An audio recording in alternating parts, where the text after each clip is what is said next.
Hello, everyone. We're back from closed session. E, reconvenience to open session. I'm sorry. F, announcement of action taken in closed session. Is that right? That's correct. Thank you, Madam President. Announcements of actions taken in closed session. In closed session, the board took action to release and non-reelect temporary certificated teachers identified by employee number 8385 and 8863 and 3523 and 8199 and 8830 and 8564 and 1596 and 8556 and 8920 and 5282 and 9106 and 8816 and 8653 and 1811 and 8963 and 8968 and 8021 and 1415 and 8346 pursuant to Education Code Section 44954, effective at the end of the 2023-2024 school year, and ratified the legal notices to be issued to these employees. The roll call vote was as follows. It was unanimous, 4 A's, 0 nays, with Trustee Lorenzo Calderon absent today. The motion was made by Mr. Trustee Enrique Alvarado and seconded by Trustee Carlos Contreras. That concludes the announcements of actions taken in closed session. Thank you, Mr. Jimenez. We're going to move on with G, presentations. Thank you, Madam President. I'm very excited and really looking forward to this next section of our agenda, our board agenda tonight. We're honored to have the presence of Rockwood Elementary School.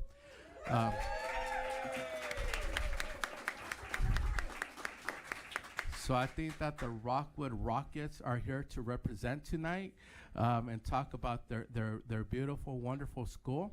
And so without further ado, we have our fearless leader, Ms. Luisa Fuller, and her staff members, some of her students and some of her parents here joining us tonight. So Ms. Fuller, the podium is yours.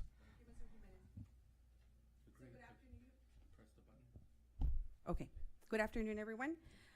So good afternoon, President Magallanes, members of the board, Superintendent Jimenez, and distinguished guests. My name is Luisa Fuller, and I am the proud principal of Rockwood Elementary.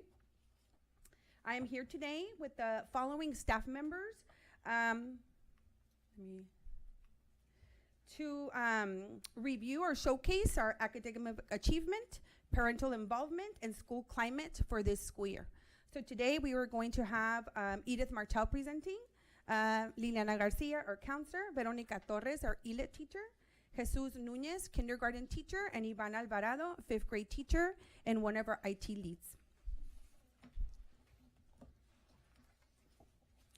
So we're going to go ahead and get started with our student academic achievement. So this week, Rockwood students completed their iReady assessment in reading and math. The following slides detail our student growth. So our objective at our school, of course, is to make sure that our students are scoring in the green areas, which are the mid, above, or early on grade level. And we also want to reduce the number of students that are scoring in the red area, which are the students that are below grade level multiple years. So in reading, our students improved from 6 to 22% in the area of reading, and we also saw a reduction in the number of students that are in red by 16%. For iReady Math, we have an improvement of 21%, and we were able to see the number of students that were scoring below, multiple years below grade level, reduced from 30 to 15%. So teachers have been administering their unit assessments in ELA and math every 5 weeks. Of course, that is our work that we're doing with Orenda. During that time, grade level teams are planning, they're following through with their agreements and adjusting lessons as needed. And Rockwood teachers have been working all year long diligently to prepare the students, for all of these end of year assessments that we're focusing on right now. So these are a couple of snapshots of our data reflection sessions where teachers participate, review data, and like I said, work on planning and creating agreements of what they're gonna be doing, focusing on students. One of a big initiative at Rockwood Elementary is the Early Literacy Block Grant. These are the two goals that we focus, or that we have been focusing on for Early Literacy Block Grant. Our first goal is to improve in our knowledge and skill while implementing an explicit system foundational skills program with fidelity to address Tier 1 literacy instruction. Our goal 2 is to improve our students' language development skills by creating system changes around Principle 1 and Principle 2 of the EO roadmap. So we're gonna highlight the work that we've been doing with SIPS, which is addressing goal number 1 for the Early Literacy Block Grant. So these are a couple of snapshots of the small group instruction taking place with the use of SIPS. And we have teachers, we have our IAs, providing this intervention to our students during RTI time.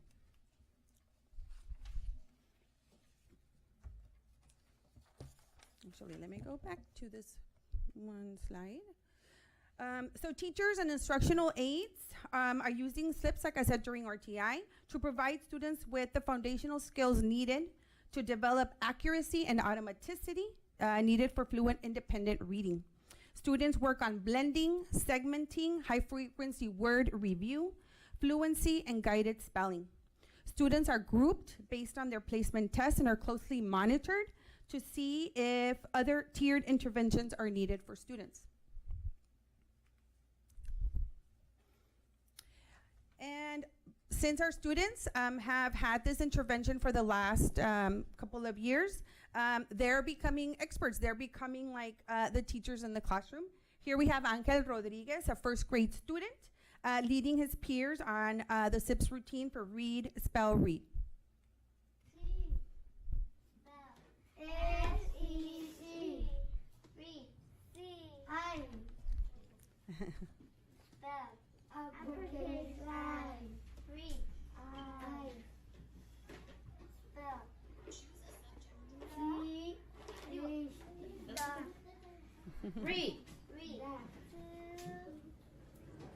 Read. Can. Spell. C-A-N. Read. Spell. Y-O-U. We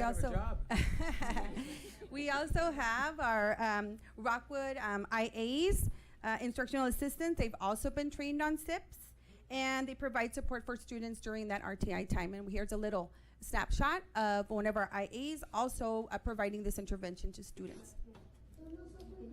Read. Watson. Spell. W-A-S-N-T. Read. Watson. Spell. W-A-S-N-T. Read. Watson. In addition to SIPS, we've also implemented Hegarty, a phonemic awareness routine being used in TK through 3rd grade classrooms. Mr. Nunez, kindergarten teacher at Rockwood Elementary, will explain how he uses this routine in his classroom and how the routine has helped students.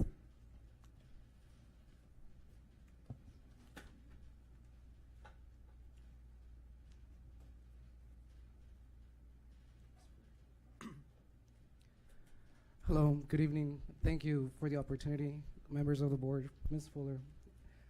My name is Jesus Nunez, and as Ms. Fuller stated, I'm here to explain a little bit about the way Hegarty works and what Hegarty is in the classroom. But before that, I just want to quickly say thank you. Thank you to all for giving me the opportunity to be here. I was recently hired during the month of January, so I'm fairly new to the district.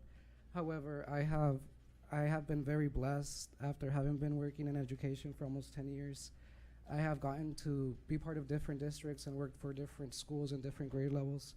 And I just want to say that what I've witnessed, not only Rockwood doing, but also Calexico Unified doing, is admirable compared to what's, in a respectful way, what other schools or districts might be doing for the people of the Imperial Valley. I can really see and feel how much the people in charge care for the students, care for the community. So coming from the outside, it's admirable. It's wonderful to see. So thank you for the opportunity. And without further ado, I'm going to go ahead and speak a little bit about Hegarty. So Hegarty, in case you're wondering, what is Hegarty? It's a 35-week systematic phonemic awareness program designed specifically to target language acquisition. In kindergarten, we use it in two ways. We use it as a whole group instruction and also as individual RTI, small group instruction. And something wonderful about Hegarty is that it's tailored to meet the grade level's needs.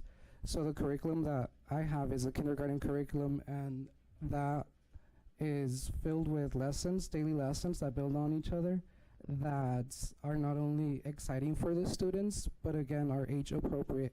Each lesson is approximately 10 to 12 minutes long, and it includes a lot of repetition and blending and segmenting different parts of a word. To be specific, the phonemes and the graphemes. And what we do in the classroom is we separate the beginning sound of a word and we blend it with different beginning sounds. And I can only imagine how busy your schedules must be, but if time permits, I would, in a very respectful way, like to invite you to Rockwood so that you can witness Hegarty in action, both as a whole group and as a small group.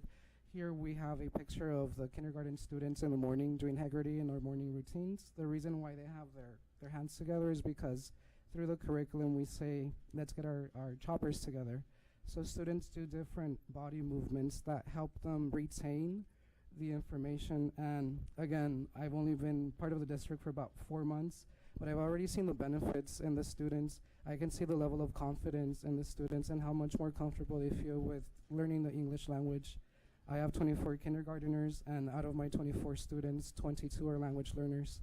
So when I came in, thanks to Mr. Romel, who hired me, and Ms. Fuller, who gave me the opportunity, I got to see how they didn't have the greatest or the biggest of confidence, but after practicing not only with Hegarty, but the other curriculums we have at Rockwood, their confidence has really grown.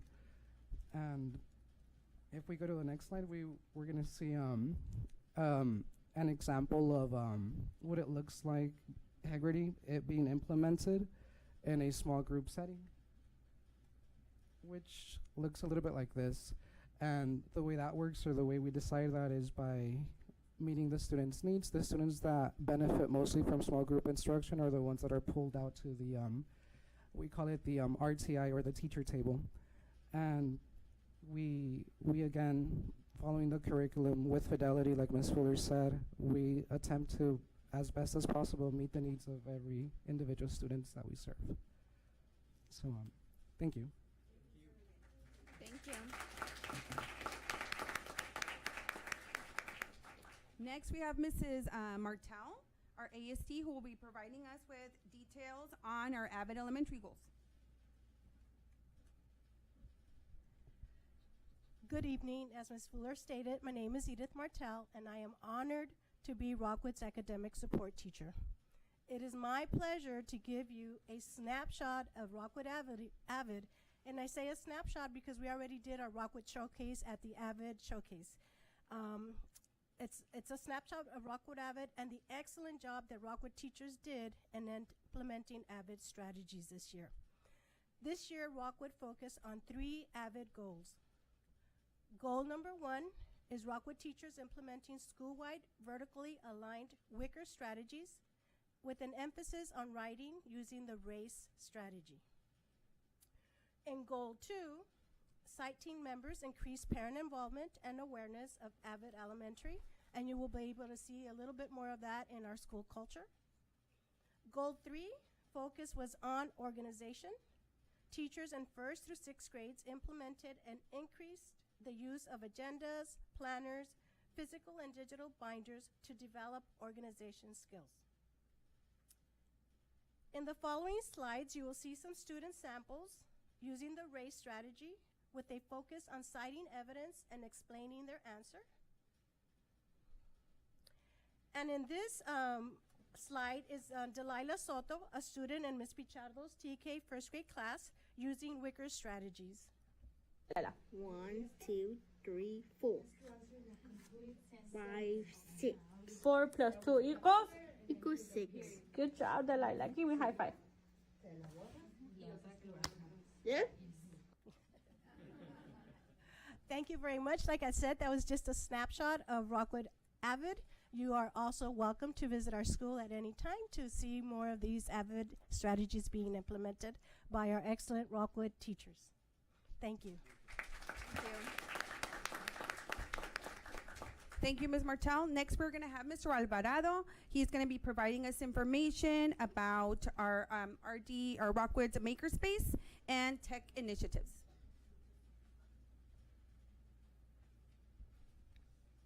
Good afternoon. As a member of the Tech League team, I have the privilege to participate in numerous training sessions facilitated by our tech department. These sessions have been instrumental in enhancing our understanding of various technologies through engaging and hands-on projects and activities. Our current interest revolves around the development of our makerspace, which we aim to seamlessly integrate into our daily curriculum and schedule. This integration is guided by 4 key pillars: technology, creativity, leadership, and innovation. Allow me to share some inspiring examples of student work from our makerspace initiatives. Among these, we can see 3D see-through images crafted as heartfelt gifts for occasions like Mother's Day. Also, every student has been given the opportunity to design and fabricate their own personalized keychains and creation with a sense of individuality and creativity. Additionally, projects such as a pencil holder have challenged students to think critically and problem solve, ensuring functionality while expressing their artistic flair. In this case, making sure their pencil fits almost perfectly in each hole in their project. 2 notable creations were meticulously crafted restroom passes, showcasing an exceptional level details and craftsmanship. These are 2 of the passes we have used this school year. In addition, one student was able to recreate a miniature toilet.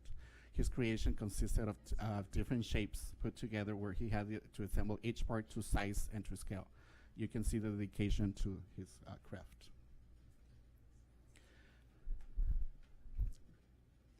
Furthermore, our students have been actively engaged in collaborating programming spheres to accomplish various tasks. Through teamwork and thoughtful deliberation, they have mastered concepts such as adjusting speed, taming, and direction, all while proudly showcasing their coding skills. Moreover, students have had the opportunity to utilize online platforms to either create projects from scratch or modify existing ones, thereby refining their digital literacy skills across multiple disciplines. Incorporating interdisciplinary elements, our makerspace initiatives transcend traditional subject boundaries. Mathematics principles, including geometry, measurements, and angles, are seamlessly integrated into projects work, providing students with real-world application for their learning. Additionally, English language skills are reinforced through discussions and idea sharing sessions, while the social and emotional learning concept underscores the importance of collaboration, perseverance, and resilience. I need to emphasize the importance of weaker strategies from AVID, especially inquiry, collaboration, and organization, one of the main components of technology integration. In conclusion, our makerspace journey not only fosters technical proficiency, but also cultivates a holistic approach to learning that empowers students to become creative problem solvers and future innovators. Thank you.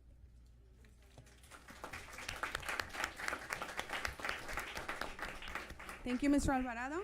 Next, we're going to be moving on to parent involvement. We can have Ms. Torres please come up. She's going to be providing us some information on some of our parent involvement initiatives. Hello. Thank you for the opportunity to present on behalf of Rockwood Elementary School. I will be providing you with a summary of the Rockwood District LPAC Informational Parent Meeting as part of our parent engagement component that took place on February the 7th. Initially, our parent meeting was set for sometime in January. Invitations were extended to parents. Parent phone calls were made by Mrs. Queda and remind messages sent by Mrs. Fuller, along with personal outreach efforts on my part to students. All this was aimed at fostering attendance. Unfortunately, a great amount of rainfall on that scheduled date caused our initial meeting to be postponed. Mrs. Yanez and Mrs. Esquer then set a new date, which was February 7th, the one I'm talking about today, for this informational LPAC parent meeting. Now, taking advantage of an early release day prior to our Wednesday meeting on February the 7th, I took the opportunity to make some phone calls, and I was able to engage with 54 parents personally on the phone, leaving 9 voice messages and not able to reach only 2 other parents. At the meeting on February 7th, we had a total of 39 parents out of the 65 show up. One point worth highlighting is that there was a great number of students present alongside their parents.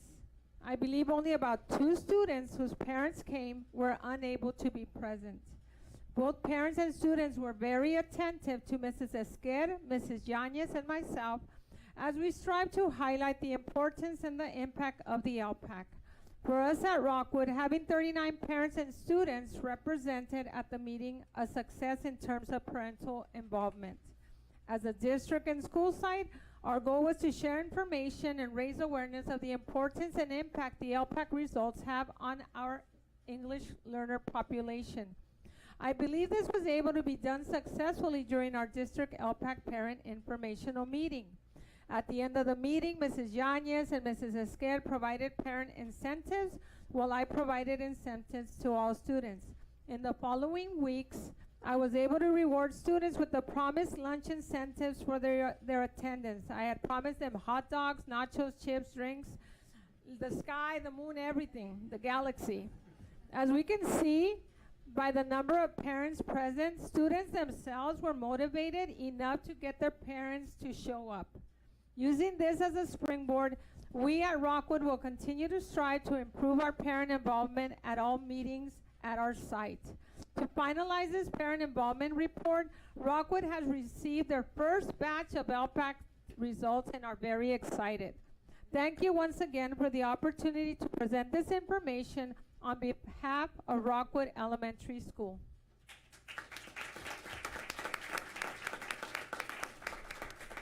Thank you, Ms. Torres. I did want to highlight some other events that we had where we had a lot of parental involvement. This year we had our first Family Literacy Resource Fair. Parents became students that afternoon and learned firsthand about the initiatives and strategies being used at our school. Parents worked on SIPs, Lexia English and Core. They worked on iReady, Avid, Hegarty. We also had Mrs. Carmina Ramirez participate. She brought librarians from other sites, and they had read-alouds for students while parents were participating in this very informative event. Here's a video showcasing some of those activities that afternoon.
Next, we have some information on our community schools site team. So in January of 2024, once we came back from Christmas break, we hit the ground running and created a community schools site team to develop a plan for this endeavor. Parents participated and provided us with important feedback and guidance while developing our plan. We recently got word that our plan was approved, so we are grateful for those additional resources that we will be receiving at Rockwood Elementary, and because we know that it's going to positively impact not just our students, but our families as well. Next, I have some snapshots from our most recent surveys, our California Healthy Kids Survey and our Panorama Survey. And these are, like I said, snapshots where parents overwhelmingly responded positively to becoming an active partner with the school, feeling welcome at the school, providing information regarding parental roles at our site, and attending school events. For our panorama, I know it's a little bit blurry, but we got this from our report. A couple of questions where parents answered positively were that the school provides information regarding activities and events, meetings that are happening at our school, and that our school is very, very welcoming to all of our parents.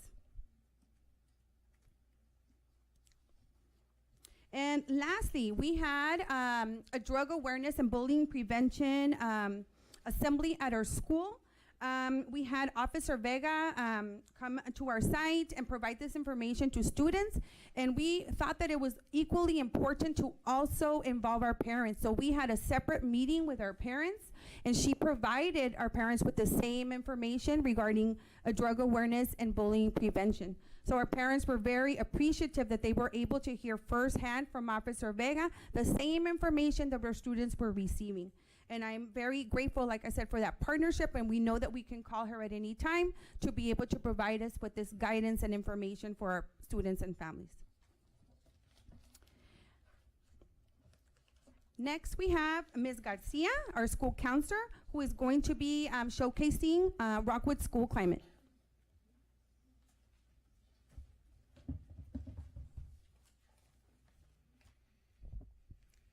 Sorry, I'm too short. Good evening. At Rockwood Elementary, we strive to develop a positive school culture that nurtures the sense of student belonging. And we also take pride, and it is founded on the collaboration and teamwork of all the participants, including our amazing teachers that are here today, our students, our parents, and all of our classified staff. They work together on a daily basis to share with our students the best positive environment that they can have. These are some of the examples of the activities that we have at Rockwood, and what I want to enhance with those activities is that they're not mainly activities. For each activity, our teachers connect with activities in the classroom, with conversations, meaningful conversations about what we are either celebrating or what we are doing as an activity for either the month or sometimes such as the Red Ribbon Week. We have a committee and they work together to develop those strategies that are meaningful for our students. Also, we are a character education school. We have every 2 weeks our students get recognized for good character. And I want today I want to highlight a great program that I started with some of our students, as our 6th graders. We only have one student that I want to highlight. If you can see in the picture, we have our 6th graders, sixth graders that we have at Rockwood that are currently being the mentors for our 1st graders. They mentor good behavior. They talk to them over individual goals that they need to set, and if it's every week that they are either checking in and checking out, and at the end they will get a prize. They're very happy and excited. And yesterday we had, Ms. Fuller can attest, we had one of our teachers in 1st grade mention that we are seeing improvement in one of the kids. So this is very, very exciting. We actually have 2 of our students here today. If they can stand up, Stephanie Gomez and Zoe Ornelas. Thank you, girls. You guys are such an amazing example for our students, and we truly appreciate your support. Like I said, our school culture is based on a teamwork, and you are definitely part of that teamwork. Thank you.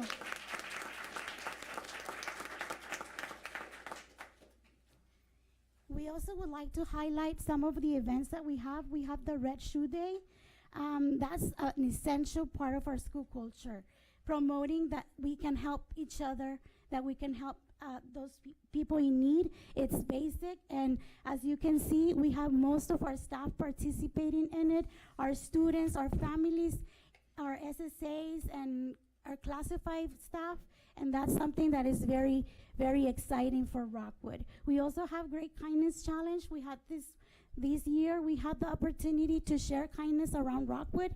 Each of us develop a message and share it with somebody in school. We make sure that everybody in our school receive a kind message to promote the goodness, the loving and caring environment that we are seeking for Rockwood. We also had an amazing experience with the Golden Ticket Assembly. We had the posada time. All of our students got to experience a posada with a read aloud that Miss Carmina Ramirez helped us. And it was a very fun and exciting activity. We had a video of Mrs. Fuller hitting the piñata, and our teachers too. We also had the experience of taking our students to the Little Mermaid musical. And we are also very excited about inclusion, about Circle of Friends, and all the activities we have to promote inclusion in our school. And like I expressed before, college and career is also a big part of our school climate. And this year we had the opportunity to have Caltrans visit Rockwood. This was a big event for us. They were not able to participate in our career fair because they had an important event in San Diego, but they made time to come to Rockwood, and they spoke to the students about keeping California safety and clean. But they also brought their team of the planning department, the engineer that worked in building the SeaWorld Bridge, and other staff that share with the students their stories of how they became the people that they are, and they encourage them to succeed. And it was sort of like a mini career day with the day of Caltrans. If we can share the video, Ms. Fuller.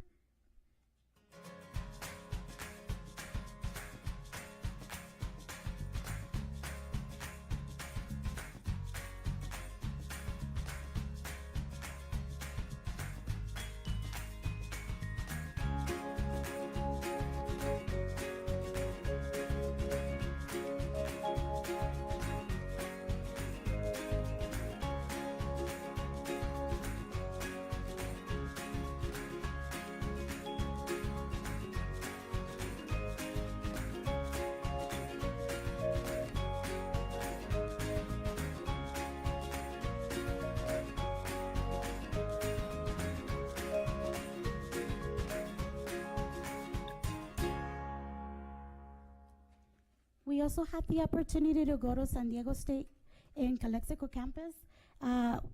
Dr. Nunez invited us, and like I said, we connected that with gratitude. Our students develop notes for them, and then we noticed on the pictures that they took them Dunkin' Donuts with all the little thank you cards, and they were very appreciative of the opportunity to go to SDSU. And like I said before, one of our biggest things in school climate, it was the need for our students to read. And with the help of our amazing district librarian, Ms. Ramirez, she's been a great asset to Rockwood. She goes and she helps us during the picnic for those kids that didn't have a parent. She developed read alouds for them to go during the time so that they could experience that same opportunity that the other students had. We also had other events that promoted gratitude.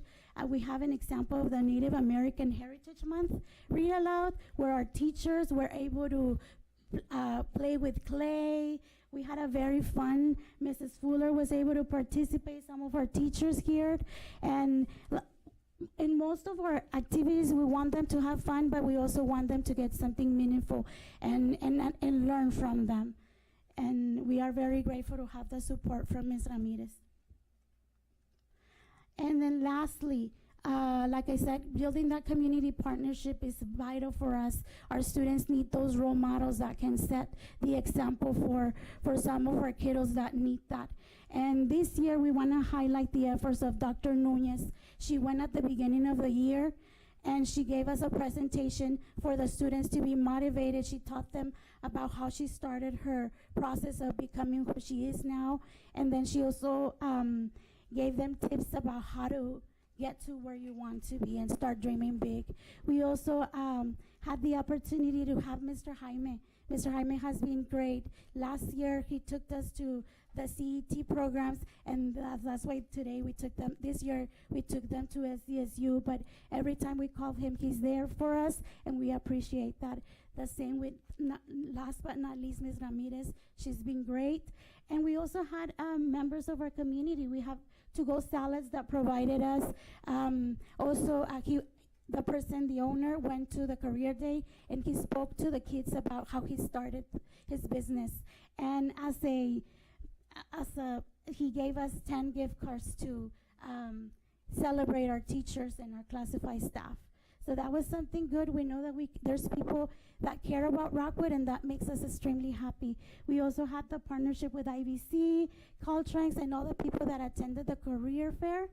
And I would like to also speak about the PBIS team that is working really hard this year to set up a foundation for next year's school climate, which I know is going to be better than this year, because we're working really hard as a team to make it happen.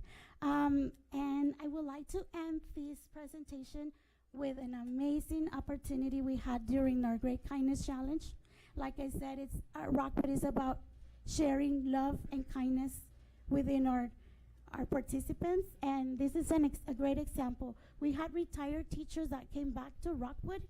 We have current teachers in that video. We have students that were former Rockwood students singing in that video, that they were sitting in the bleachers listening to the presentation, and they said, we were former Rockwood students. They got up and they started singing a song that the teachers developed years ago.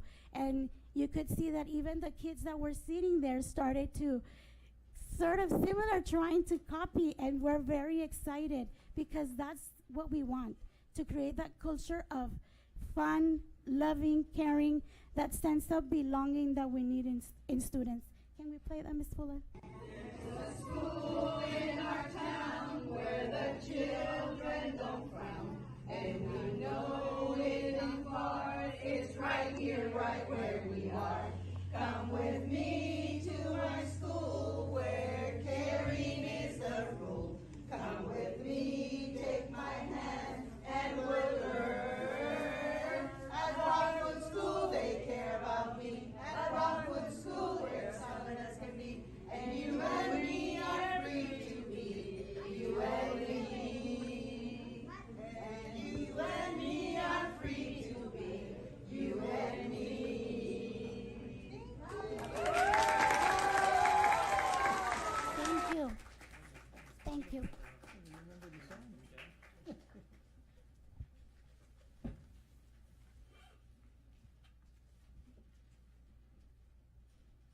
Well, I want to thank all of our presenters today, Mrs. Martel, Mrs. Garcia, Ms. Torres, Mr. Nunez, and Mr. Alvarado. Thank you so much for helping us showcase all of the work that we're doing at Rockwell Elementary. I want to thank all of our teachers, staff, parents, and students that are here today to support us. And I want to say a big congratulations to Mrs. Esquer, who is here in our audience. She will be retiring at the end of this year, and I know we've recognized her, but we wanted to give her a big round of applause. You're welcome.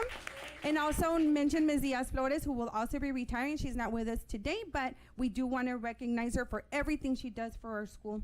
I am honored and privileged to work with such a diverse and amazing group of educators. And so I want to thank you all for giving us an opportunity to showcase and show off all of the wonderful things that are happening at Rockwood Elementary. Thank you, everybody. Does anybody have any questions? No, no question. Okay, Thank you so thank you. much.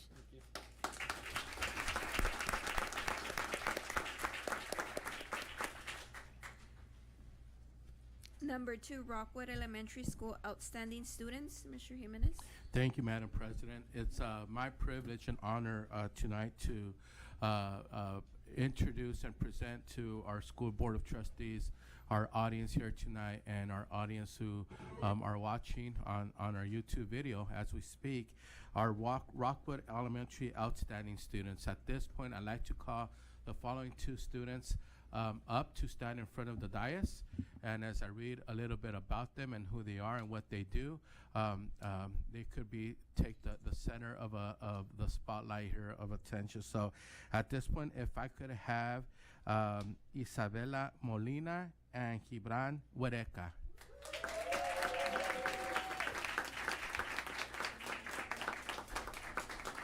Right over here, guys. You could right in front of the dais. Right, guys. Acá enfrente. Right here.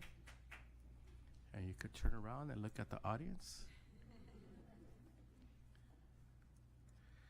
So I'll start with Isabela Molina. Isabela Molina is a 6th grader student. She is an outstanding student who finds success in everything she does.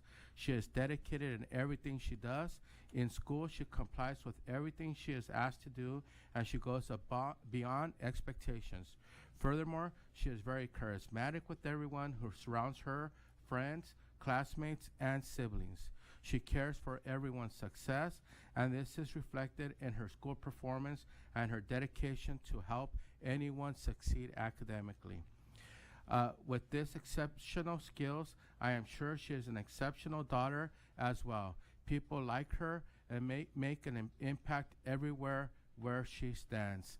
So that's Isabela Molina, and congratulations, Isabela.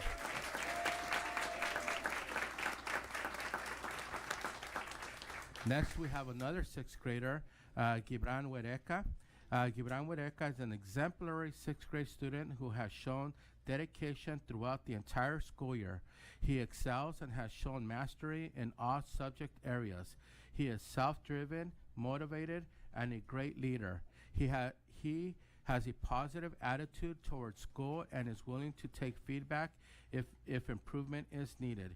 He works well with others and consistently shows respect for his peers and his teachers. Because of these attributes, Gibran is a top student at Rockwood Elementary School. Ladies and gentlemen, Gibran.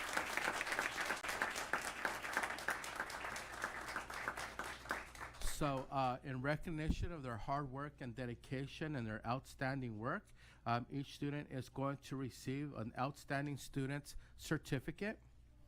They're also going to receive a Calexico Unified School District pen. They are also going to receive a customized shirt with their name on it, polo shirt. And in the back, it says Calexico Unified Rockwood Elementary School Outstanding Student Award 2024. And as well, each student is going to get La Historia de Calexico. History of Calexico is both in Spanish and English, written by a local author, Yolanda Sanchez Ogas. And Miss Yolanda Sanchez Ogas has actually autographed the book for them. So congratulations to both Isabela and Gibran. So if I could ask the board if we could come up and take a picture with our students and their families, and Ms. Fuller, if their teachers are here or as well. There, yeah.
gonna go ahead and move on with number 3 and number 4 together.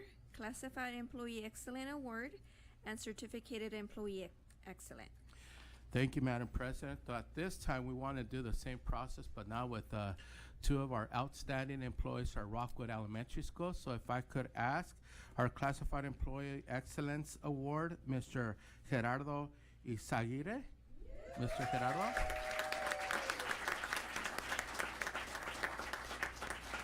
And our Certificated Employee Excellence Award, Ms. Liliana Garcia.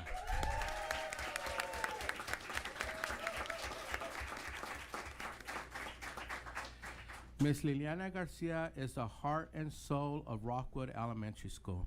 She goes above and beyond for students, staff, and families at our school. She cares deeply for our community and believes that our students deserve the best. Thank you for always giving Rockwood students the best of yourself. Ms. Liliana Garcia.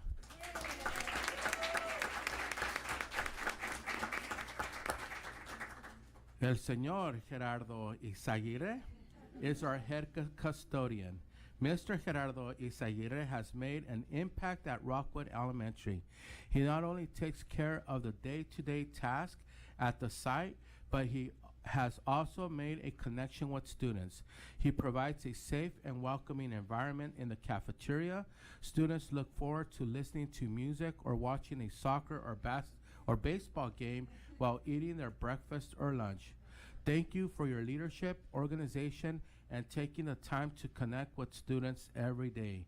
Mr. Gerardo Izaguirre.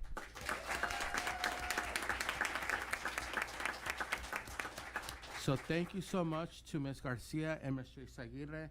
They too are going to receive Excellence Award certificate with the Calexico pen and also an autographed book of La Historia de Calexico, the history of Calexico, by our local author, Ms. Sanchez Ogas. So thank you so much for all of your hard work. So we'll get a picture with you and the board as well.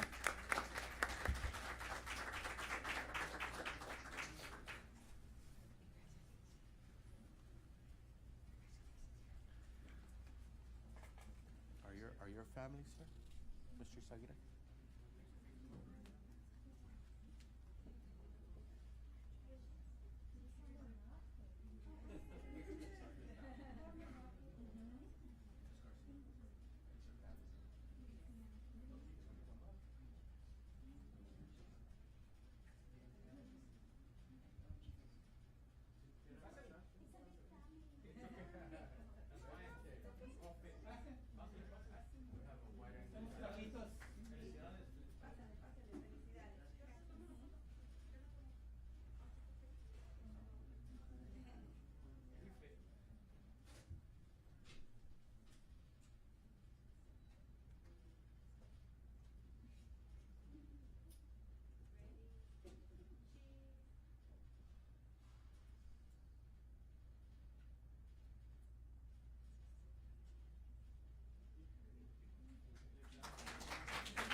I want to go ahead and thank everyone, and also want to mention that we will have coffee and pastries outside. You guys are welcome to stay for the rest of the board meeting, but you guys also can go ahead and get a snack. Thank you, Rockwood. Thank you. Thank you so Yeah. much. And great job on the beautiful posters, bulletin boards in the back. Great job. Take a recess. We're going to go ahead and take a short recess. 5, yeah.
We're gonna go ahead and start with number 5, final scope and funding plan for the CUSD Phase 2 Energy Infrastructure Modernization Program.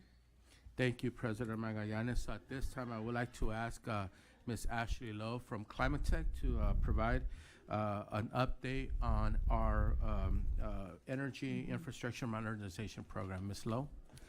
Thank you, Mr. Jimenez, and thank you, Board President Magallanes, members of the board, Superintendent Jimenez, members of staff, and the community. It was nice to see Rockwood tonight, too, and we have a lot of great scope in our program for Rockwood, and I enjoyed learning more about Hegarty than I can actually know from my son's school experience with Hegarty, so that was actually very helpful for me as a parent. But just a little update. We were here back in February, and tonight is just really a kind of a recap of the same information we shared before, but some changes that we've been making with staff and board input to kind of fine-tune down to just the most essential priorities at this time based on the available funding today. The program goals haven't changed from when we were here last time. This is really just about improving the learning environment with more comfortable technology and safer indoor air quality, modernizing failing infrastructure. There's a large focus on roofing, and then reducing the energy costs that you're currently seeing a lot of escalations for. IID has been raising their rates considerably over the last 3 years. So this is about mitigating that to help just kind of reduce some of the cost pressures on your general fund. This gives you a timeline of where we've been. Last summer, we were fortunate enough to be awarded an RFP to be a design build general contractor for an energy modernization program. We spent a lot of time with a team of engineers and your staff really investigating the energy infrastructure needs throughout all of your facilities. Your needs definitely outweigh the available funding today, so we had a pretty complex task of really kind of figuring out what was the infrastructure that needed it the most, and we presented just a preliminary scope of work to you in late February, and then we've been working to kind of fine-tune the funding plan, the available grants, and reduce scope where we could, just to kind of be a little bit more conservative in line with just some of the state budget outlooks right now and just what's happening in construction. We reduce the scope where possible. So tonight we're going to share those changes with you, and then our process to continue applying and complying with the grant applications continues to go on. The major infrastructure focus areas of this program are mostly about HVAC. You have 810 units in the district, and this is addressing the units that are past their useful life and in need of replacement. Building automation system improvements. You already we worked with the district about 7 years ago and installed a building automation system, which still has a lot of useful life. So this is just about expanding that to meet today's energy and indoor air quality codes that will help you to also attract more grants. And roofing, when we were here last time, we presented some of the sites that preliminarily we had kind of determined were in need. But since that time, have been fine-tuning that to really determine which roofs were in the greatest state of disrepair that needed to be replaced sooner than later. Same with windows. And then right now is a really interesting time for Imperial Valley to take advantage of renewable energy solutions because of the federal grants that are available and the rising cost of electricity and some of the state mandates that are required for using renewable energy and electrifying your buildings and having EV charging. Now's a good time for you to implement technologies that in the past maybe really didn't make sense. We shared a lot of these pictures with you before. This isn't all of the scope, I just kind of wanted to show you a breadth of what the program includes. So as I mentioned, it's about addressing HVAC that's past its useful life, that's costly to maintain. You have in the valley, units don't last as long as they do in other parts of the state. So this is about addressing the units that are at higher risk of failure, and more importantly, especially as we're going to the summer. So these are types of projects that would take place over the next year. At Dual, a big focus area is outside of just HVAC. Wanted to draw to your attention the windows. This site in Rockwood have windows that are in the greatest need of replacement. Not just replacing these to dual pane windows that are going to be more efficient, but some of the windows you could see at the bottom portion, like closest to the ground.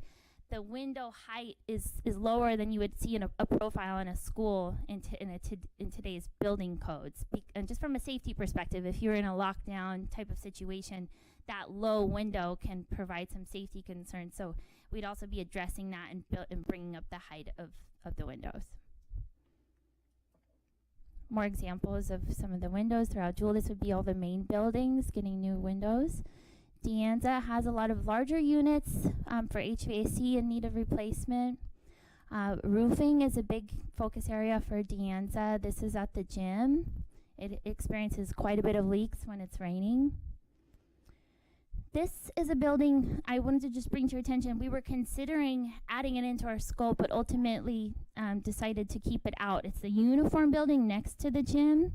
It definitely needs roofing and it needs other, improvements, but there's structurally some elements of the building that we think should be, looked into further with your architect to see if this is a building that can actually be modernized effectively through DSA, or potentially it would be a building that's a candidate for being rebuilt, torn down and rebuilt. So we took this one out, but just wanted to kind of bring this to your attention that it is something that should be looked into with your architect. Mains, we're looking at HVAC, Rockwood, windows as well in HVAC. I wish that they were still here to be able to know that they were getting new windows. Just more examples of the windows to be replaced at Rockwood. William Moreno was a site that originally we knew it needed HVAC, and we knew that the NPR building had a lot of reports of leaks and a lot of work orders. But after looking into it further, when we were doing our detailed assessments with your staff and Mr. Wilcox, even Mr. De La Torre and Mr. Jimenez came out to view all the roofs that we were looking at. William Moreno definitely has roofs that are in the worst state of repair. Like basically the entire school, you could definitely rank as number one in the most need of replacement. So we expanded our roofing scope here to be able to address that, rather than just addressing one building. If you have a whole school that needs roofing replacement, it makes more sense to just, while you're mobilized on that site, to do all the roofs that are in need of it, rather than just piecemealing it. So we expanded the roofing scope here, and ultimately took out some scope in other places, because it just seems like this is the greatest area that you're going to get the most benefit from in terms of just improving the condition of the facilities. More examples of the roof you see in here, the HVAC and roofing. I mentioned that solar shade structures are a component of the program to attract the Federal Inflation Reduction Act grants. This is an example of what a shade structure used as a multi-use facility outside, and then also parking structures. So there'll be a mixture of different types of structures. We did work with your leadership team, a whole team of your principals, and we're on site with principals as well, really fine-tuning the location of where they wanted it. Do they want parking? Do they want shade structures? And took into individual site input on what actually would be the most beneficial use for each school site, because every school site's a little different on what they're looking for. So we fine-tune that with your staff's input. We have a handout that we provided that kind of shows you site by site. Obviously, this is hard to read. But just this is just kind of covering the main areas. And then on the next page, I have a summary of the scope revisions between the last study session, when we were here in February, and now. Basically, we've reduced the unit count for HVAC, and that's because from the time that we did our assessment last fall to when we were doing our final assessments now, some of those units have been replaced on an emergency basis. So we took those out. We expanded the building automation scope for Cesar Chavez and FRC. There was just some buildings that weren't on the standard system.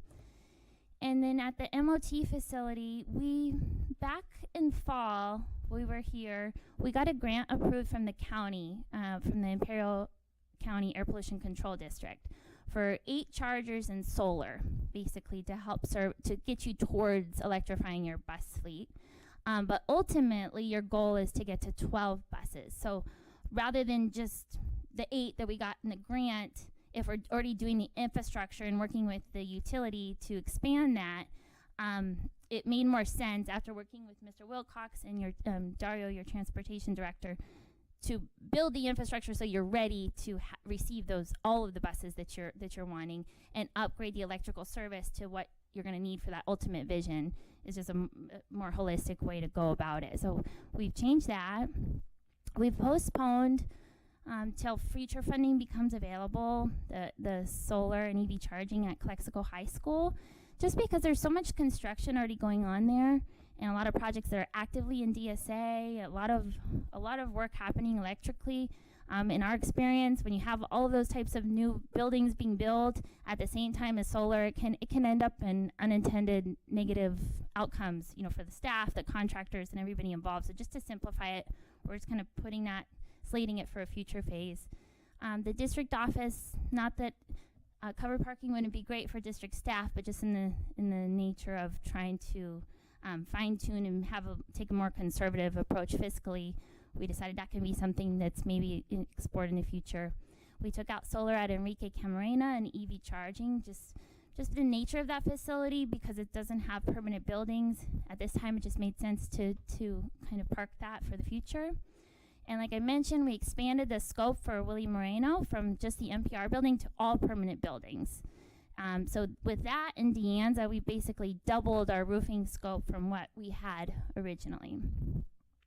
Electrical service upgrades are basically if there's any deficiencies in your existing electrical infrastructure, there's things that have to be done with the utility to upgrade the switchgear, and that is applicable at MOT and also at Mains Elementary. At Mains Elementary, the electrical infrastructure was severely under capacity, and it's failing. So that's something that has to be done regardless of doing any solar or EV. It's something that should be addressed. So that's something that wasn't in there before. And we've postponed paving for the Calexico High School fire lane and the Kennedy Gardens drop-off area, just with the intent that because that grant hasn't yet been approved by the county, it's getting considered in June. We've answered all of the questions of the county. We've done many walks and different reports for the county, so I think that we've given them what they need to approve the grant. But at this time, until it's approved, we're not going to include it, and then it can easily be added as an amendment if the board wants to. We would come back for your consideration to add it as an amendment if and when that grant gets approved. We removed the roofing for Calexico High School gyms just because after further investigation, they really weren't in the state of disrepair that was originally thought, and there was still a lot of life left out of them. We looked at instead, since we were taking the roofing out of Calexico gyms, maybe looking at other buildings that could benefit from additional roofing.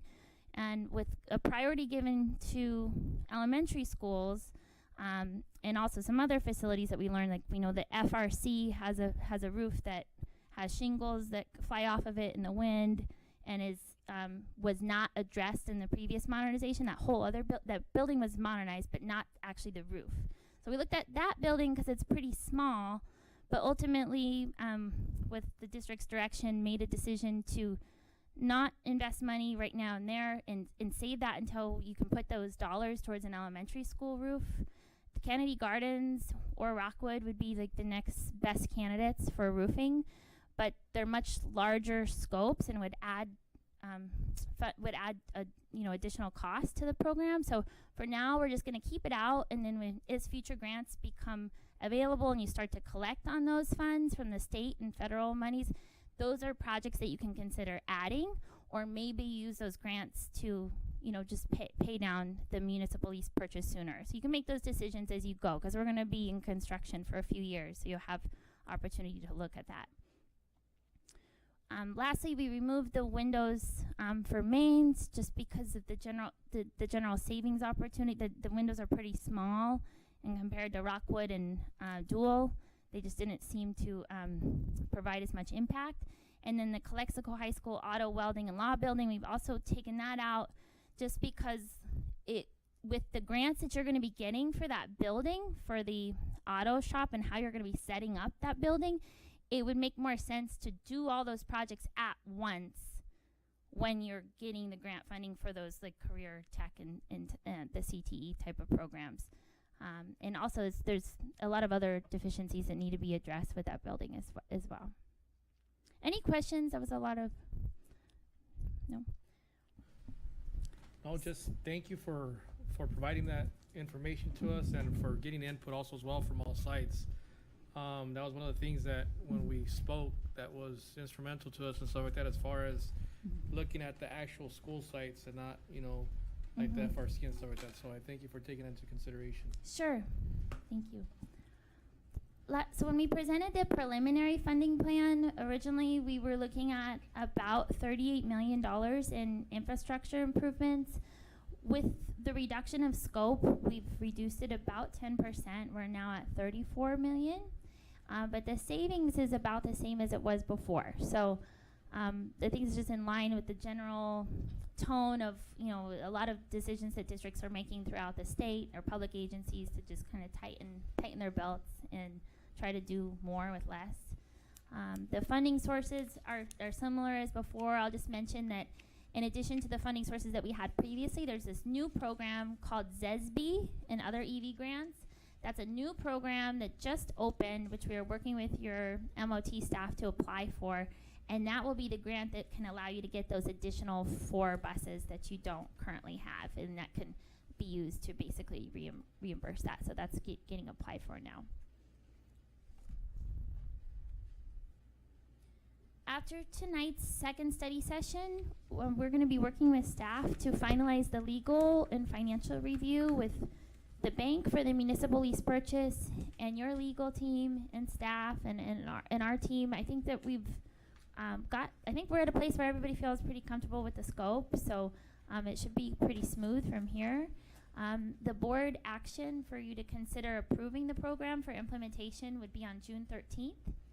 2 weeks prior to that, just as a reminder, when you've done an energy project before, we have to post a public hearing notice, because on the night of June 13th, before you can consider the program, there has to be a public hearing.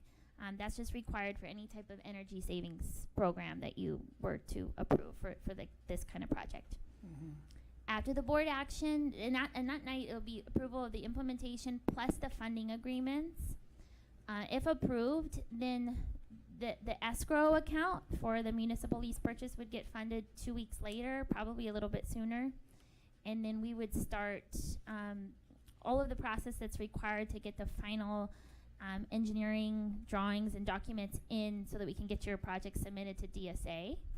And then the construction, we think, would be complete before fall of 2026. Our hope is really actually to be done no later than that summer, maybe even sooner, but just in the event of supply chain disturbances or unforeseens, we're kind of trying to overestimate there. And then obtaining grants and measuring savings will be an ongoing effort, just like we've done with our previous phase. When we're done with construction, we still monitor all of the equipment. We'll be monitoring the solar and providing you an annual report to make sure that the savings is performing as intended. That's it for the presentation. Any other questions? Thank you for that, Ashley. Any questions or comments? Grant funding looks pretty good. Yes, yeah, we have a few of them approved already. Some of them we can't apply for until the systems are actually put into service.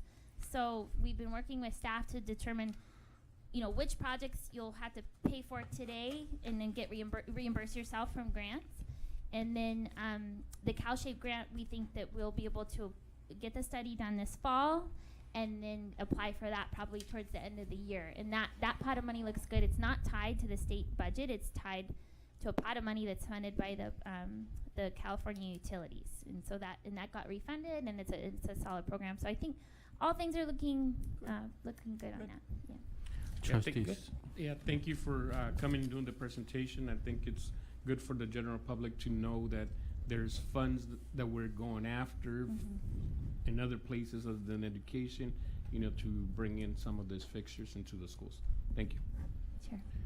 And I just want to take a quick minute to thank Climatech and Miss Ashley and her team who are here as well, and then also the district's team, Mr. De La Torre, Mr. Wilcox.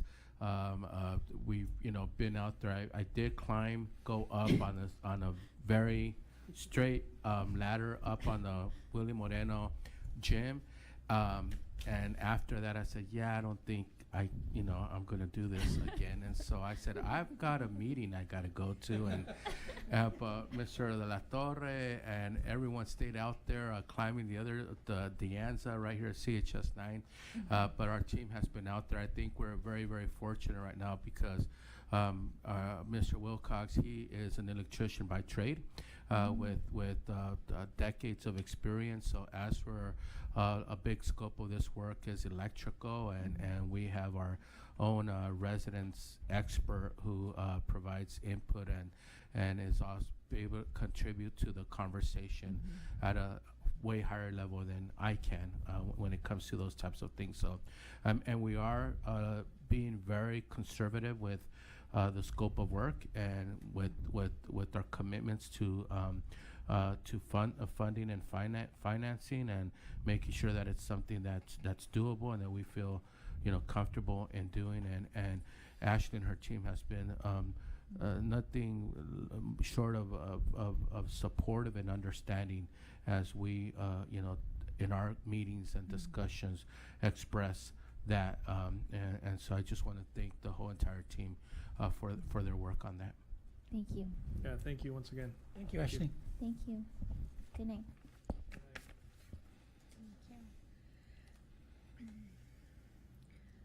We're gonna go ahead and move forward with H, comments from the public. The board will take any and all comments from the public related to an item on the agenda or any other item of district business that is not on the agenda. Do we have any? No comments. I, consent agenda. Items appearing will be acted upon one motion without discussion unless any item is pulled for separate consideration and action. So move. Second. Motion by Mr. Contreras, second by Mr. Alvarado. All those in favor say aye. Aye. Aye. J, information items. 1, superintendent's report. Thank you, Madam President. Just want to share that these past couple of weeks we've had a classified and certificated employee appreciation weeks, and we know that it's recognized particularly just these 2 weeks out of the year, but obviously our appreciation and our gratitude for the work that takes place in our school district day in and day out. Every day is appreciated every day. So to all of our classified employees, our certificated employees, management, non-management employees, our full-time employees, part-time employees, substitute employees, we've got so many different classifications. We thank you. We're grateful for you. We appreciate the hard work that you do. And as we're down to the last, I don't know, I think I heard today, 10, 11, 12 days left in the school year. We hope you have some little time off at least for some rest and relaxation, and kind of like re-energize and reboot, and so we could come back for the 24-25 school year and for a great year and hitting the ground running for our students in our community. Secondly, I'm happy to share that from our very own Calexico High School Entrepreneur Program, under the stewardship of Mr. David Gastelum, our Bulldog teams in the Entrepreneur Team program won first and second place in the stock market competition that included the San Diego and Imperial County region. That's first and second place, folks. These students did a great job, and for not knowing what the stock market was when they started, to place at the top is pretty darn incredible. Mr. Gastelum states the most important thing about this is that they are saving their money and investing. Some of our students already have their own investment accounts, which is going to give them a great start in the real world. The state of California wants, one of the things I want to share is that the state of California is looking at making financial literacy a high school graduation requirement in the future. So here in Calexico, we already have a foundation that we could definitely grow and enhance on. But that's probably going to be something that is going to happen, and we've got a head start on that. So our first place winners were Ethan Ibarra, Oliver Alvarez, Diego Trejo, and Martin Velasquez. And this team, this is very important. I hope everyone is listening carefully. This team placed first in the region out of 113 teams. So they were first place out of 113 teams, and they placed 25th in the state of California out of 5,117 teams. We placed 25th, so we are in the up there in the highest percentiles. Not only regionally, but also in the state. And our second place team, not any less impressive, just as impressive, are Barbara Salazar, Alia Maron, Valerie Galicias, and Jesus Peña. And this team placed second in the region out of 113 teams and 65th in the state of California out of 5,117 teams. So congratulations to our entrepreneurs.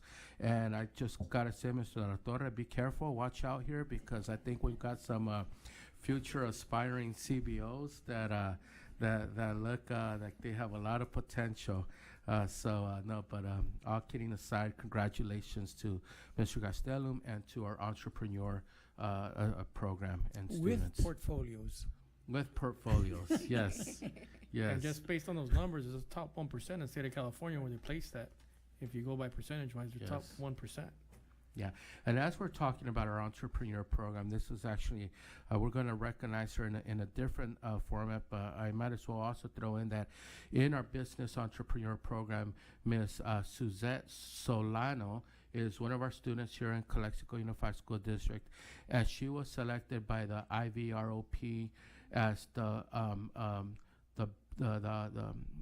best student in finance and sales and services, a most outstanding student in the whole county. And we'll be doing a little special recognition in the near future with her and other outstanding leaders, both staff and students in Calexico. But I mention her right now because she also comes out of our entrepreneur program. So good work happening in so many places, and this is an example of that great work.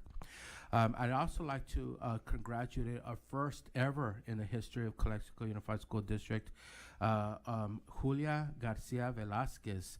On Saturday, May 11th, Julia Garcia Velasquez competed in the CIF State Championship at Fresno, California, in the CIF Paralympic Games.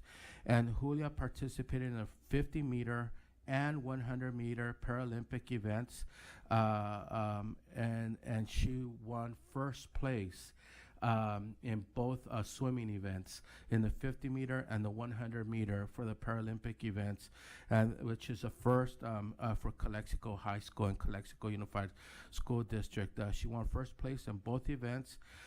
Julia states that she started swimming at the age of 6 and has been doing it ever since. So congratulations to Julia and her family. We're very proud of her for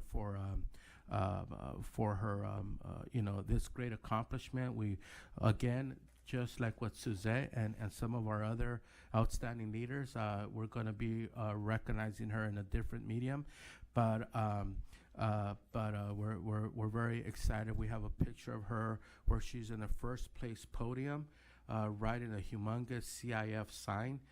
state championships, and along with other students from other high schools throughout the state of California. This was up in Fresno a few weeks ago, so she definitely put us on the map. So congratulations to Julia and her coaches and her family.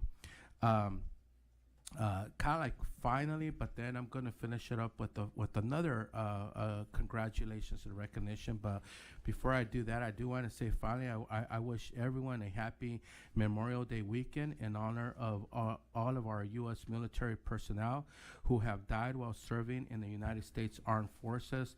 To them and their families, thank you for your services.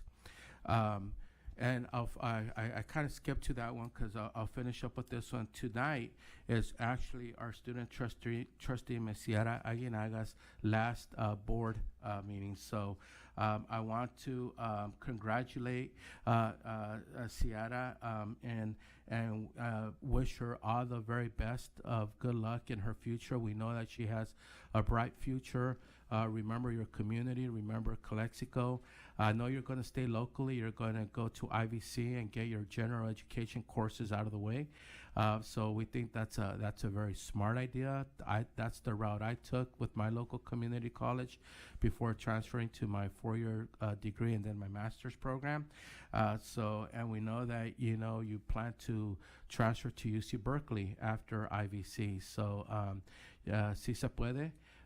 Sierra, and we have high expectations for you, and maybe you could come back and be a teacher with us or an administrator or continue your service to Calexico, the community. So we do have board members, a plaque for Sierra presented to Sierra Abigail Aguinaga in appreciation for serving as student trustee for the 2023-2024 school year. So I would like to ask the board if we could take a picture with Sierra.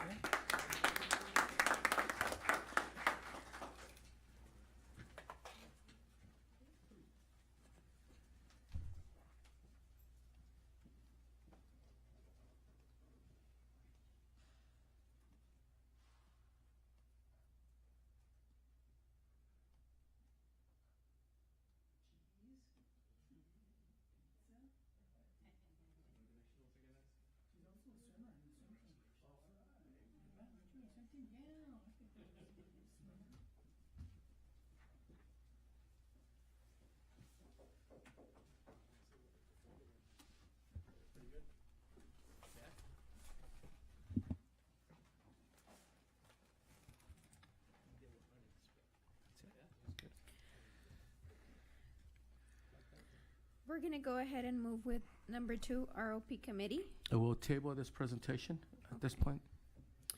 And number 3, board reports. These are informational reports by board members. No action is taken. We're going to go ahead and go with Ms. Aguiniga. So, well, good night, everyone, already. I hope you guys are having a great day. Well, great evening already. Well, as we all know, the school year is coming to an end. We have approximately 10 days left, and there are many activities going on right now for students. Actually, today was a senior sunset for students. We have upcoming finals, and I wanted to wish every single student to try their best and just finish the school year. It's almost over. We're almost at the finish line. Mostly to the seniors, we're just right there for graduation. It's upcoming. I'm kind of scared about it, actually. Well, I just wanted to thank you guys for giving me an opportunity to be here for the past year and a half. I believe I've been here. It's been wonderful to learn from each and every one of you. I had the opportunity to travel to conferences. I learned many things there. I actually came out of my shell a little bit here, talking, speaking out, and representing our students from the district. And it was a great privilege to be able part of the Calexico board meetings and the board members, and to meet each and every one of you. Thank you. Thank you. Mr. Alvarado. Well, good evening. Thank you for joining us tonight. Sierra, thank you for being part of the board. I know at first it was just an idea, but then it came to fruition, and I'm glad that you were up here on the dais with us. I also want to take the time to say, congratulations to all our classified and certificate employees that got recognized last week. And also Elisa for being recognized through AXA also as well. Congratulations on that. And for our entrepreneurship class, that was wonderful news, amazing. Just want to see what their portfolio looked like and how it was, what they prognosticated or what they, put their money behind as far as that goes. And then for Rockwood, what an amazing, what they put out for us today, and also just that mentorship program. I would really like to see if there was any possible way if we could somehow, copy that idea and put it to the other school sites also as well, because I think that's a great idea what they're doing with the sixth graders, talking to the first graders. That's something that we need to focus on. That's something that I've always said. Instead of focusing on junior high, high school, we start focusing on the kids a little bit sooner as far as that goes. And I think that's a great implementation. Some of what they're doing, and just looking at the scores also as well. Those scores have improved a lot from window 1 to window 3. And there was quite an improvement. I just want to thank everybody, and that's it. Thank you so much. Mr. Pacheco? Not too much. I didn't visit anybody, but I want to wish everybody a good holiday on Monday. And yeah, kudos to Rockwood. Let's hope those scores reflect on the state scores. That's what we're looking for. So we'll wait for those. But good presentation, and congratulate all our academic kids playing sports, and they did well. They finished the school year, and they did well. They did well, really. Baseball, softball, track, swimming. So kudos to all those kids and that took part in their sports activities this year. That's all I got. I forgot to mention one more thing for Memorial Day. For all those that paid the ultimate sacrifice, their families, thank you for everything you've done for us and for what you laid out for us. Thank you so much. Mr. Contreras? Kiki said everything already. Thank all the people, and so kudos on that. But no insider trading allowed on that, so you can't have that information. No, thank you, Ms. Sierra, for being the first, right, and coming in, doing the presentation. And yes, you did come out of your shell, and I think not only did you learn some stuff from us, but I think we also learned a lot from you, and taking a look at some of the stuff that the students bring into our board. I really appreciate that. And that's it for me. Thank you. I want to go ahead and congratulate Rockwood School again, Mrs. Fuller, and congratulates the students and staff for all the hard work. Also congratulate all the teachers who attended the award ceremony acknowledging the years of service in Calexico. I'd like to thank you for your dedication that you have brought to our students of Calexico. And also, Miss Aguiniga, it was very good, great, awesome having you here. I really feel that we were able to get a bigger perspective from a student being here. And thank you for being here, for staying late with us, even though you had school and homework the next day. That was, I know that was pretty, a lot of work. So thank you again. That's all.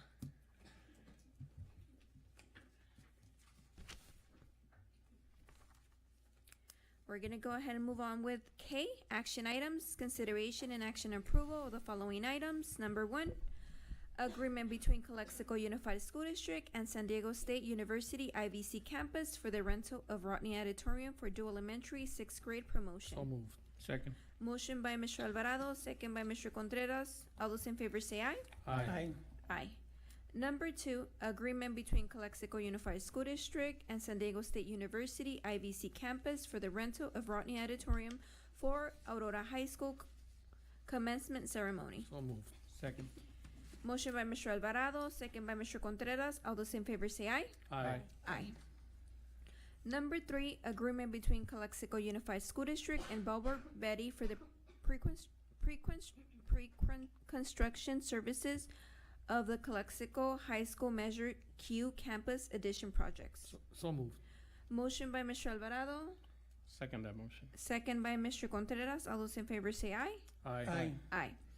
Number 4, agreement renewal between Calexico Unified School District and Franco's Auto Electrician for on-call repairs and services for fleet and maintenance, operations, and transportation. So, Second.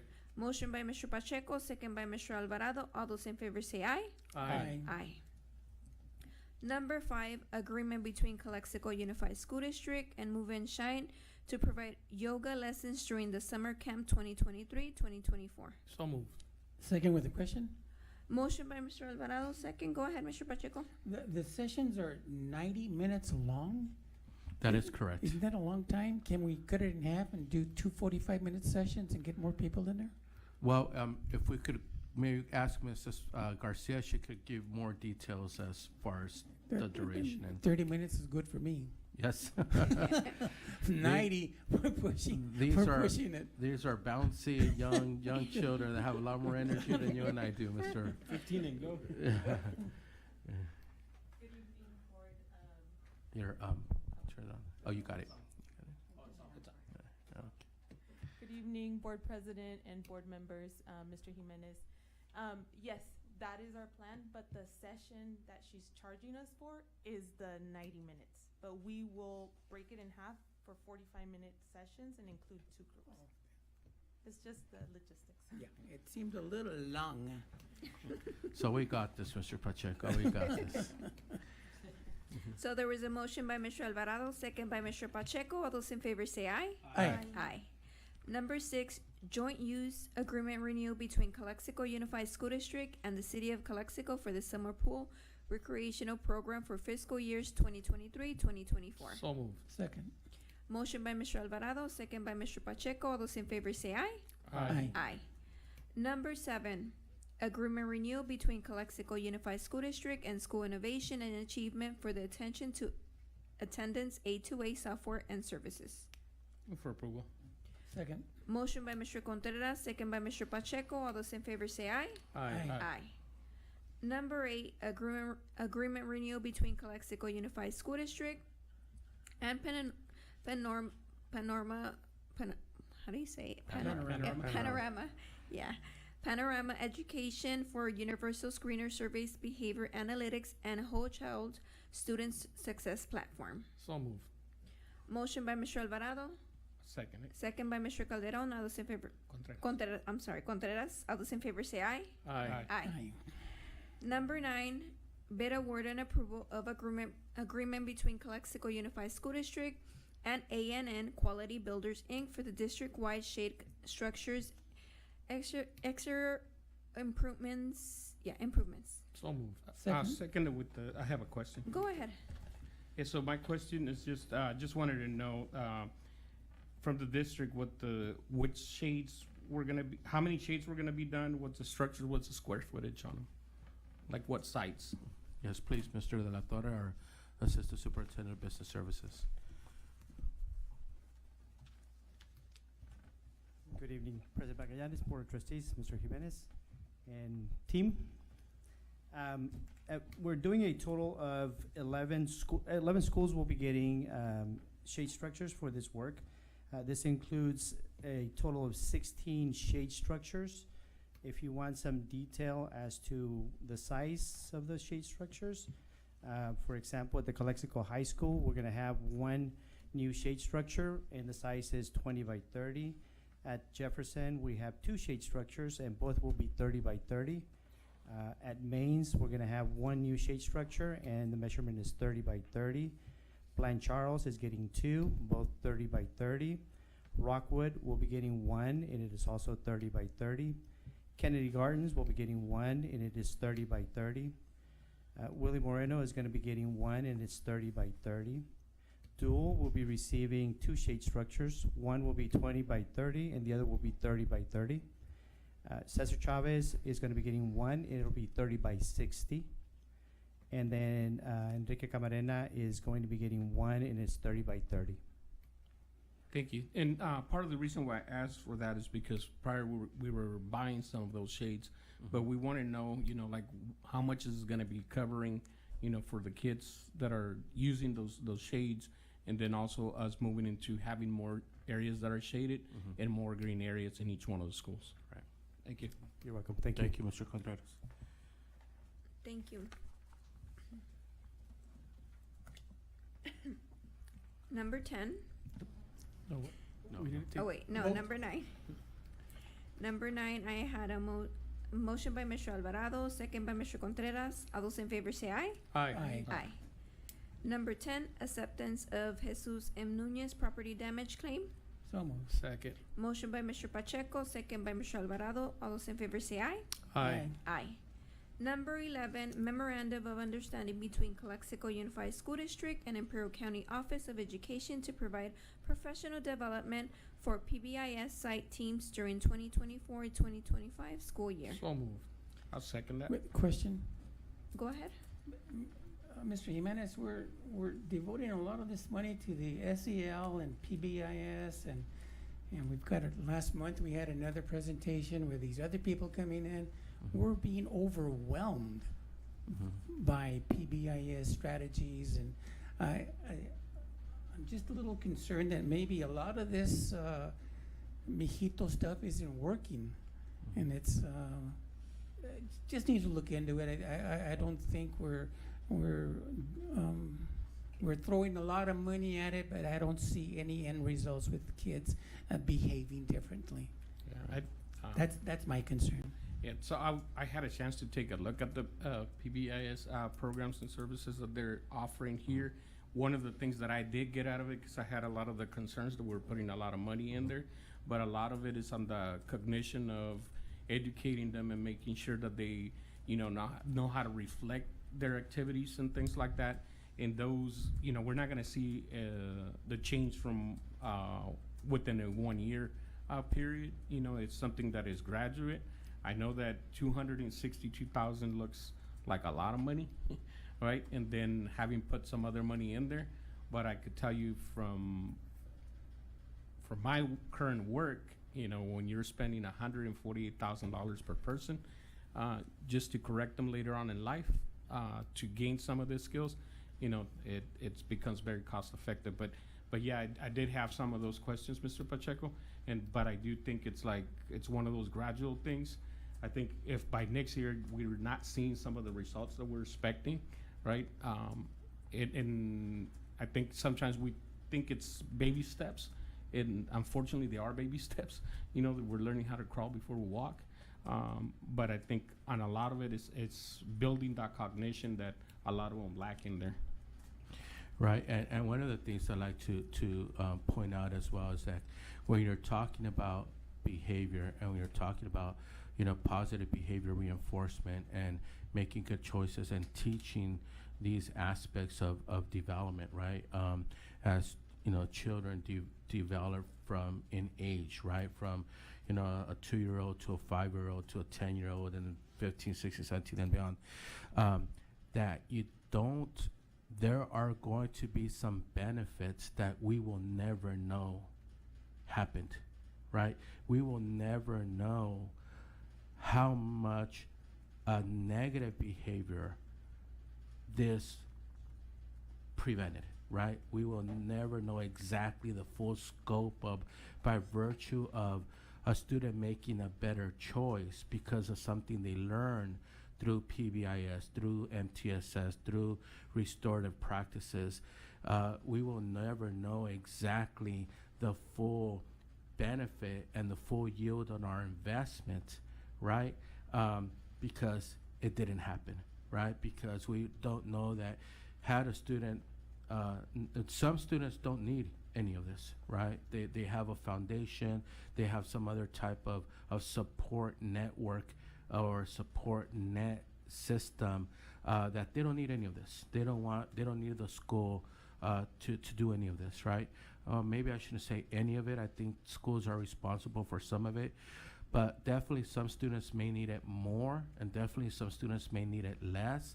But what is the full impact of this type of work on the social emotional learning, on talking about, teaching, engaging in these types of lessons? To be honest with you, there's not going to be a full matrix on that, right?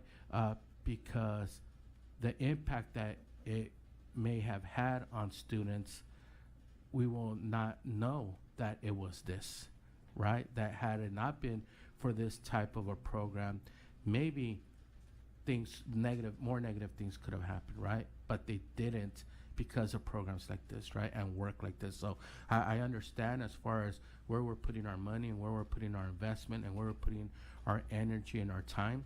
A lot of this is, think of it as ongoing professional developments for teachers. So just as we do ongoing professional developments on student engagement, on the learning and teaching process, on the standards, on the data, just as, all professionals, right, engage in lifelong learning.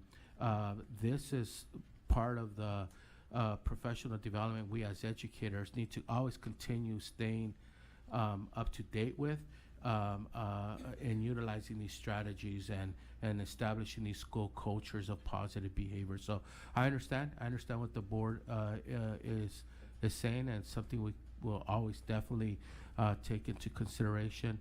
But just wanted to throw that out, that it's one of those things that we know it's making a positive impact and will have a positive impact, but it's hard to quantify exactly how much of it is that positive impact. Thank you for that. So there was a motion by Mr. Alvarado, second by Mr. Contreras. Oh, Mr. Alvarado, second by Mr. Pacheco. All those in favor say aye. Aye. Aye. Number 12, Memorandum of Understanding between Calexico Unified School District and Imperial County Office of Education to provide ELD professional development to teachers at Calexico Mission School during the month of June 2024. So moved. Second. Question? Go ahead. Why aren't we providing this in our district? We seem to be offering this and then a writing. This is a focus that we need here in our district, and we just kind of not handling English language development. I don't think. I think a year and a half ago I said, are we doing anything for ELD? And we do the standards. Yeah. But I mean, we need to focus on language development, Right. oral language. Get Right. those kids to move on to the next level. Right. So the focus is, yes, these private schools are asking for help because 80% of their students are from across the border. They want oral language, both academies. So yes, I can see the reason why we want to help, and we need to help them. That's not my concern. They're looking for assistance. I'm saying let's give it to where we need it too. We need this assistance. Right. So we and we could probably, to give it its due credit and its due information, because it's a very complex and extensive program. But we provide ELD, designated ELD, to the majority of our students, right? To all of our EL learners. So I think it's not a 2-minute type of thing, but we could definitely bring back a presentation in the near future to talk about our EL programs and what we're doing with designated ELD instruction in our TK-12 programs. But but suffice it to say that we're very definitely have ELD instruction, much to the point that even at our secondary levels, we have a whole class period, which is called language and content, designated to our students who have not been redesignated as RFEPs, to continue supporting them in EL language development. Now, I want to say something. I want to be very careful that we are looking at what will give the students' school and educational program the best outcome, what program, what systems will give them, because by virtue of us doing a language and content class prevents many of our students from being able to take other elective classes, which are just as important. And if you're looking at life development, right, that because a student, we're requiring them right now to take an EL language and content class. They might not be able to take be in the Navy Academy, or they might not be able to take Elective. welding. They might not be able to take electives, right? And so it really is a very difficult and hard question that we need to ask ourselves. Our students are going to learn English, right? They're going to be able to communicate in English. They're going to be, our students going through our schools as they become adults will be able to do transactions, and many of them in Spanish and English, right? But what did we prevent them from because they couldn't take auto shop or welding or Navy or law enforcement or an art class or any other type of electives that that we offer, child development or medical class or whatnot, right? Because they were required to take this EL class. So it's a very, very important conversation, especially in a district like ours, Mr. Pacheco, where you have so many EL learners. I'm more concerned about the K-8, not so much secondary, but K-8, K-6, K-8, that's the focus. We Right. got to get them ready now so they can go to high school with academic language, with language. Right. That's my concern. Thank you. Thank you. There is a motion by Mr. Alvarado, second by Mr. Pacheco. All those in favor say aye. Aye. Aye. Number 13, Memorandum of Understanding between Calexico Unified School District and Imperial County Office of Education to provide oral communication skills professional development to teachers at Our Lady of Guadalupe Academy during the month of June 2024. So moved. Second. Motion by Mr. Alvarado, second by Mr. Contreras. All those in favor say aye. Aye. Aye. Number 14, resolution regarding disposition of surplus asset, non-asset custodial equipment at Dual Elementary School. So moved. Second. Motion by Mr. Alvarado, it was a second by Mr. Pacheco. Ms. Aguiniga? Yes. Mr. Alvarado? Yes. Mr. Pacheco? Yes. Mr. Contreras? Yes. Myself, yes. Number 15, resolution regarding disposition of surplus asset, non-asset of 2 cargo vans and 5 diesel buses at Felipe Vega facilities. So moved. Second. Motion by Mr. Alvarado, second by Mr. Contreras. All those in resolution, Ms. Aguiniga? Yes. Mr. Alvarado? Yes. Mr. Pacheco? Yes. Mr. Contreras? Yes. Myself, yes. Number 16, certificated employment report.